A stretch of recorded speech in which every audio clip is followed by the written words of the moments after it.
हर खबर पर होगी आपकी पकड़। डाउनलोड कीजिए एबीपी लाइव ऐप। देश में कोरोना के आंकड़े डरा रहे हैं, लेकिन इस बीच एक अच्छी खबर आई है। जानने के लिए चलते हैं विकास के पास। बहुत बहुत शुक्रिया प्रतिमा। अच्छी खबर है, भारत में कोरोना केस की संख्या 75 लाख के पार पहुंच चुकी है। रोज दनादन जो आंकड़े हैं वो बढ़ रहे हैं, लेकिन इस बीच एक अच्छी खबर है। भारत सरकार ने कोरोना पर वैज्ञानिकों को जो टीम तैनात की थी, उसने अपनी रिपोर्ट में कहा है, इस रिपोर्ट के मुताबिक कोरोना संकट से जल्द देश को मुक्ति मिल सकती है। फरवरी में मिलेगी कोरोना से मुक्ति। 4 महीने में खत्म हो जाएगा कोरोना। भारत में कोरोना का पीक हुआ पार। ये वो खबर है जिसका इंतजार सिर्फ हिंदुस्तान ही नहीं, पूरी दुनिया कर रही है। पिछले 8 महीनों से हर किसी के मन में सिर्फ एक ही सवाल घूम रहा है कि आखिर कब खत्म होगा कोरोना का काल। अब इसी सवाल का जवाब भारत सरकार द्वारा नियुक्त वैज्ञानिक कमेटी ने दे दिया है। कोरोना पर अनुमान के लिए केंद्र सरकार ने इंडियन नेशनल सुपर मॉडल कोविड-19 नाम की कमेटी का गठन किया था। इसमें आईआईटी और आईसीएमआर यानी Indian council for medical research के सदस्य थे। इस कमेटी ने कोरोना पर अपने अनुमान की रिपोर्ट तैयार कर ली है। एबीपी न्यूज के पास इस रिपोर्ट की एक्सक्लूसिव जानकारी है। रिपोर्ट में बताया गया है कि भारत में कोरोना अपना चरम यानी पीक पार कर चुका है। सभी प्रोटोकॉल का पालन हुआ तो फरवरी 2021 तक कोरोना पर नियंत्रण हो सकेगा। अब लॉकडाउन की जरूरत नहीं है। छोटे इलाकों में जरूरत के हिसाब से सीमित लॉकडाउन लग सकता है। त्योहारों और सर्दियों में संक्रमण बढ़ने की संभावना है।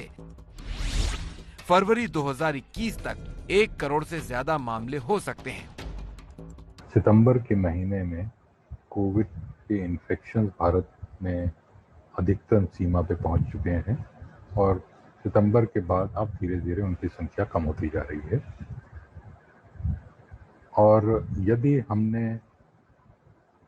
सारे पर्सनल हाइजीन, सोशल डिस्टेंसिंग और मास्क पहनने की जो रिक्वायरमेंट है उसका ध्यान रखते हुए आगे भी अगले कुछ महीनों में इस प्रकार का प्रयास जारी रखा तो फरवरी के महीने तक आते आते इन्फेक्शंस की संख्या काफी कम हो जाएगी। कमेटी ने अपनी रिपोर्ट में सरकार के शुरुआती लॉकडाउन को सही बताया है। वैज्ञानिकों की टीम के मुताबिक अगर मार्च में लॉकडाउन नहीं लगता तो हालात बदतर होते। यदि कोई लॉकडाउन नहीं किया जाता किसी भी समय तो एक्टिव इन्फेक्शंस की संख्या बढ़ के 1.5 करोड़ के आसपास पहुंच गई होती, वो भी जून के महीने। लॉकडाउन किया जाता लेकिन 1 हफ्ते के बाद, और उस 1 हफ्ते में सबको समय दिया जाता कि सब अपने अपने घर लौट जाएं। कि ये जो लोग अपने अपने घर पहुंचते वहाँ पे कुछ उनमें से इन्फेक्शन लेके जाते और इन्फेक्शन जो लेके जाते उसकी वजह से अन्य लोगों को इन्फेक्शन होता और इन्फेक्शंस की संख्या फिर तेजी से बढ़ती। कि लॉकडाउन किया गया और लोगों को वापस अब दूसरी जगह जाने का समय नहीं दिया गया, उसकी वजह से इन्फेक्शन धीरे धीरे फैला। मई और जून के महीने में जब बहुत से माइग्रेंट वर्कर्स अपने अपने घर लौट के गए थे, वहाँ पे इन्फेक्शन की संख्या में कोई विशेष अंतर नहीं हुआ। लेकिन रिपोर्ट में वैज्ञानिकों ने सरकार को चेताया भी है कि इस वक्त लापरवाही बरतना खतरनाक हो सकता है, क्योंकि त्योहारों और ठंड में वायरस का संक्रमण बढ़ सकता है।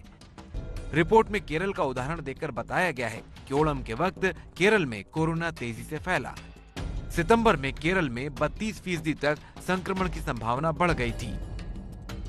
रिपोर्ट में यह भी बताया गया है कि भारत में सिर्फ 30% आबादी ही कोरोना से प्रतिरक्षा विकसित कर पाई है। इस हिसाब से अगर सतर्कता बरती गई तो फरवरी 2021 तक 1 करोड़ 5 लाख केस हो सकते हैं। लेकिन कोई उपाय नहीं किए गए तो इनकी संख्या 1 करोड़ 76 लाख तक पहुंच सकती है। अगर कुछ उपाय किए गए तो ये तादाद 1 करोड़ 37 लाख तक हो सकती है। इस पेंडेमिक को आगे बढ़ने से रोकने में सबसे मुख्य रोल जो निभाना है वो भारतवर्ष की जनता को है।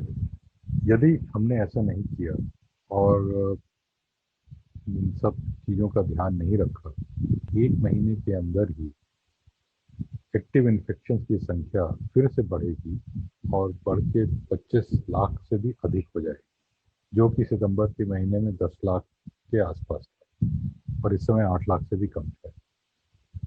और उसके साथ ही साथ मृत्यु दर भी अधिक हो जाएगी। इस रिपोर्ट के नतीजे पर पहुंचने के लिए इंडियन नेशनल सुपरमॉडल कोविड-19 कमेटी ने सरकार के कहने पर मैथमेटिकल यानी आंकड़ों पर आधारित गणितीय मॉडल तैयार किया है और अब तक के प्रभाव को इसमें शामिल किया गया है। यानी ये एक आकलन है और इससे सरकार को अपनी नीतियों को तय करने में मदद मिलेगी। लेकिन भविष्य में ऐसा ही होगा ये गारंटी के साथ नहीं कहा जा सकता, इससे सिर्फ अंदाजा लगाया जा सकता है।